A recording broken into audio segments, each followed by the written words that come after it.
Now, Jack, there's been a trend. I hate to use the word trends because by the time something comes out, another trend has come along. But there's been basically, essentially, a trend away from fatty foods and red meats. And, you know, how can you serve your guests something that's flavorful and yet healthy at the same time? We often think of things with a lot of flavor, you know, as being buttery, having a lot of fat in there. Those are the best things, you know. So how do you make something healthy and taste good? I use a lot of fresh herbs. I do a lot of natural reductions. So what you're doing is you're taking a good flavor and just intensifying it. Like I'll take mushrooms and make a mushroom stock just with water and reduce it down so it becomes a very concentration. Or a lot of herbed oils. And I mean, red meat, you'd be surprised how much steaks that I sell. I mean, people still eat it. They eat it. They don't eat it as often, but when they go, they want the real deal. They want a nice prime aged sirloin. And they're willing to, you know, they want me to bring the best meat possible. People do eat, they eat it less, not as often, like I said, but they still do eat it. Now you're in a situation where it's a private country club. How extensive is your menu? I write the menu weekly. So let's say, like now I'm just waiting for Saturday night dinner. So I write the menu for Saturday. I have 5 items that I write plus 4 staple items, which would be a sirloin, maybe like a roasted chicken, and like always a steamed vegetable plate or a grilled vegetable plate available for somebody. But I'll do 5 items. I generally like to do 2 seafood items, and like this weekend I did a scallop, a nice large sea scallop, in a potato crust, and that's just served with a natural juice, a blood orange sauce around it, which is just a reduction. Very simple. There's a little steamed arugula inside, in the middle of it, and it's sat on top of that. I did a grilled fish, a grilled swordfish. I just did with a papaya chutney, which is like a salsa that I make up with fresh papaya, and just the natural juice of that. So it's there's no fat in either one of those dishes. Now, are the staples things that you like to make, or are you giving them to the audience? When you decide these are the staples on my menu, how do you decide that? A lot of people can do that, but in a private club, I have to know my membership. So it's my 3rd season, and you have a feel for what they will eat and what they won't eat. So I take my menu breakdown, and I'll see how much of each I sold, and I can understand that, okay, this might work or this won't work. Sometimes you hit, you know, sometimes you miss. But you have to, they will set up the guidelines to how far off I can go with certain, you know, how crazy I can get with certain things. Because, you know, they're the members, and this, you know, they're there constantly week after week. Now, when you're dealing with a set menu, I mean, is it possible to still have fun as a chef? And what's fun as a chef? What's the real enjoyable aspect of your job?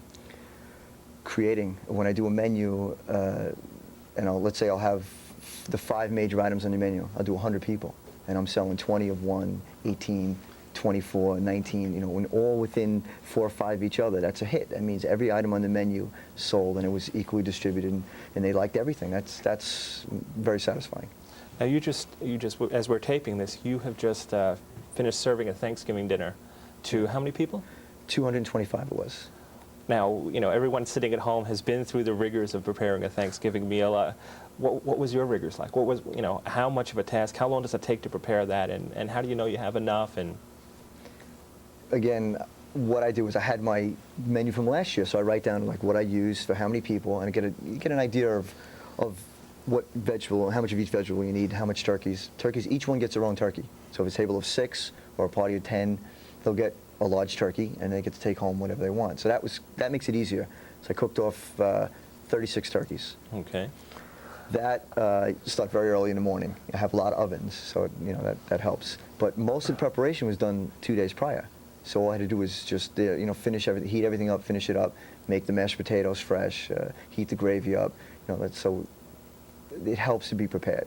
Now, a lot of people, when they're cooking a Thanksgiving meal at home, one of the things they take pride in is their stuffing. Everybody wants to have a distinctive stuffing. Was yours distinctive? Is it close to your heart? And tell us about it. Yeah, it was actually the first year I did exactly what I wanted to do.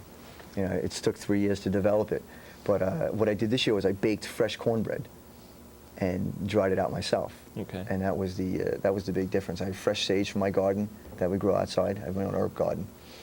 And I used apple juice concentrate for good strong flavor, and a little bit of chicken stock, and just carrots, onions, celery, you know, basically what people use at home. I put fresh roasted chestnuts. I took the chestnuts and dried them out myself and roasted them. And at the end, what it is, the cornbread would get mixed up a little bit, like it's mushy. I folded in some cornbread at the end, so you had good texture. It was, you know, chunks of cornbread in there, and you had the light flavor, so the stuffing wasn't heavy at all. I liked it a lot. Will you be doing a large Christmas meal? No, No? It's predominantly a Jewish club, so the members all we're very quiet now. I'll do about 3 Christmas parties or season parties for some of the people for their offices.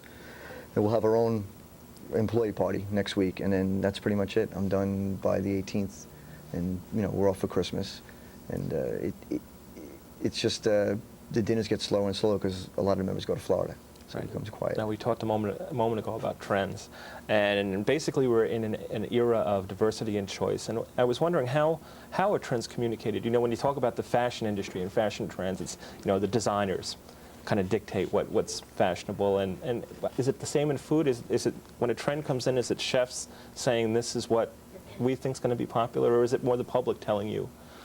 I think it's a combination of both, but the media, or like let's say the magazines, they have a lot to do with it. I read Food Arts magazine. I get about 6 different periodicals, and these are all the chefs that are on the cutting edge of these top restaurants, and these are things that I get a lot of my ideas from. You know, I take an idea, I'll see something, and I'll just put my little twist to it. You know, because you have to draw new ideas from somewhere. You know, probably the same thing.